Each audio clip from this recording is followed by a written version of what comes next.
Hello and welcome to the programme. I'm Owen Fairclough. Our guest today is a diplomatic policeman with one of the biggest and most diverse beats in the world. 54 countries across Africa, many of them undergoing some of the most radical economic transformation ever, but some of them suffering from decades of war and in some cases genocide. Jean-Ping, you are the president of the African Union Commission. Many thanks indeed for joining us. This is a challenging time for your organisation. You effectively have a divide between countries who are prepared to back the International Criminal Court's warrant for leaders like Omar al-Bashir, the Sudanese leader, and you don't think they should be backing him?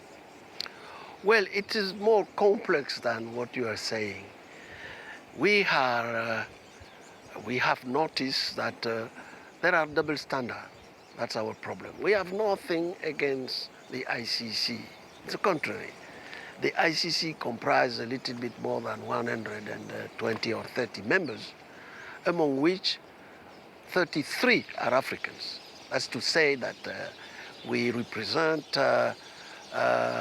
a little more than 1/3 of the member states of the ICC. In addition to that, if you go to check our Constitution Act, our Constitutional Act, you will see that there you have a certain number of things condemning genocide, condemning war crime, condemning war against humanity. You won't find it elsewhere. But in our charter, the Article 4 G, I think, said that in case of war crime, in case of genocide, in case of crime against humanity, we have the right to intervene without asking a permission. You say it's clear. You won't find it elsewhere, which means that we have the same objective. We continue to back ICC, but we are complaining about the way the justice is conducted by some of those who are responsible for. But so it may be imperfect, but you have to see surely that by not backing these kind of things, you risk creating a split between, say, the West or countries in Europe, for example, and African states. You're driving a wedge between that. And when you see leaders like Charles Taylor being jailed for crimes against humanity, mass murder and so on, doesn't this undermine the work of the ICC when you take a position where you won't back an arrest warrant? Not at all. Because I say, what about USA? What about USA? USA is not member of the court. And they have signed with the majority of countries an agreement that none of these American citizens should be sent to the court. It's clear, you know that. But you would be making a bold statement by backing these kind of warrants. Maybe it doesn't matter what the US thinks. No. You have to see that in the world today, you have a similar situation elsewhere. You have it in Pakistan, you have it in, I don't know, Afghanistan, you have it in Sri Lanka, you have it in Central Europe, you have it in Colombia, you have it several places. Why are you only determined to deal with the African continent? That's the problem. So you think this is a problem, that it doesn't focus enough on countries outside of Africa? That's one of our complaints. You think it's a court, basically, to try African leaders? That's the fact. Can you give me another leader who has been tried by the court? But it's also a fact that, unfortunately, some African countries have seen some of the worst mass murder and genocide that the world has seen in the last 30 or 40 years. Sure. Not last 40, 50 years, you know. I mean, the same thing you can see in the continent. You can see exactly the same, except the genocide in Rwanda. You can see the same type of behavior elsewhere, in all over the world. What would you like to see change then? How could it change to satisfy you, to satisfy African countries and get them on board with the ICC? Let me tell you again, repeat that we have nothing against ICC. We are complaining about those who are in charge of prosecutor, you know? So we have nothing against ICC. We are complaining about the way sometimes there's justice is rendered. Why can't the AU then bring someone like Omar al-Bashir to justice? Why can't the AU take care of this? Because, justice is not something which you can separate from peace, from justice, from reconciliation, and from the rest. Why did you applaud South Africa when Mandela said that let's make just peace and justice, and all these people who were in apartheid, they die on their bed? You didn't complain, you applaud.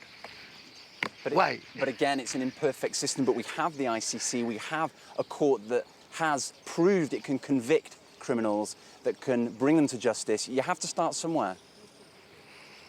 If you have decided to start with Africa, let's go, But we are saying that you did it with Charles Taylor, nobody complained. You did it with a certain number of warlords in DRC, nobody has complained.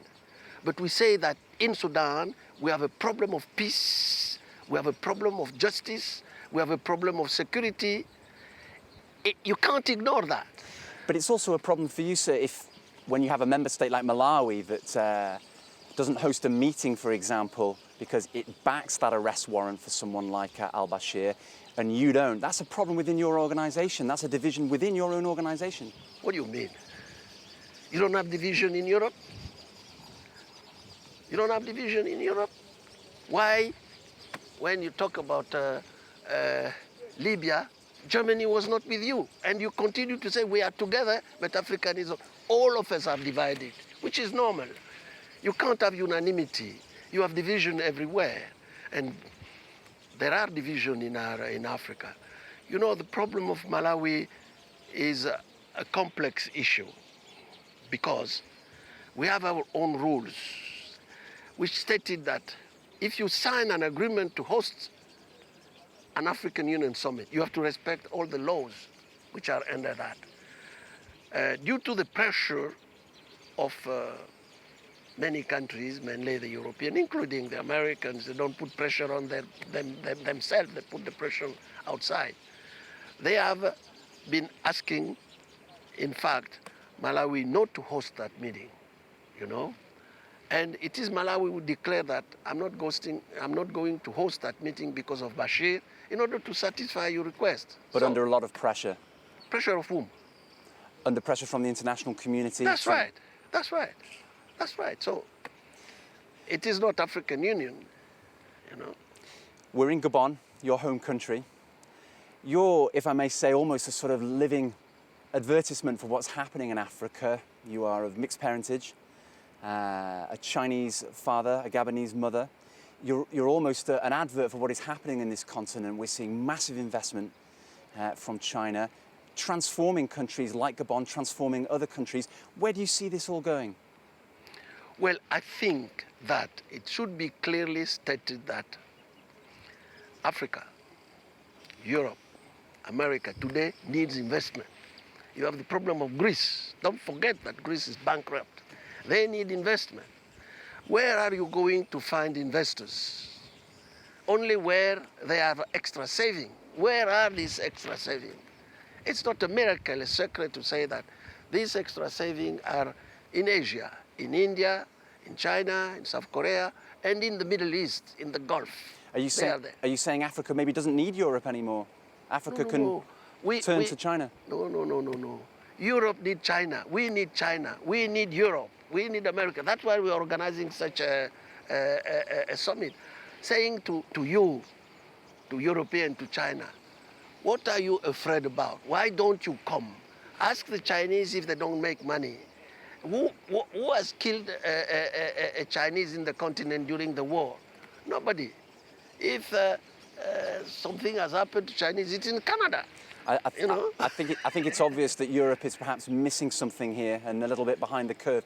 Let me ask you though, there are tensions. We've heard some Chinese companies talking about the problem of employing labor.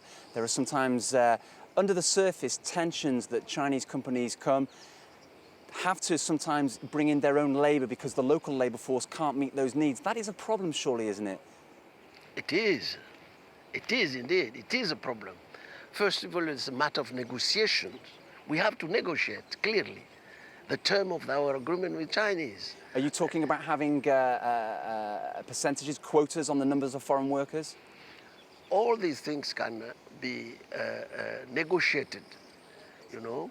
Here, we have said that we need the Chinese company to find workers, first of all, in the local market.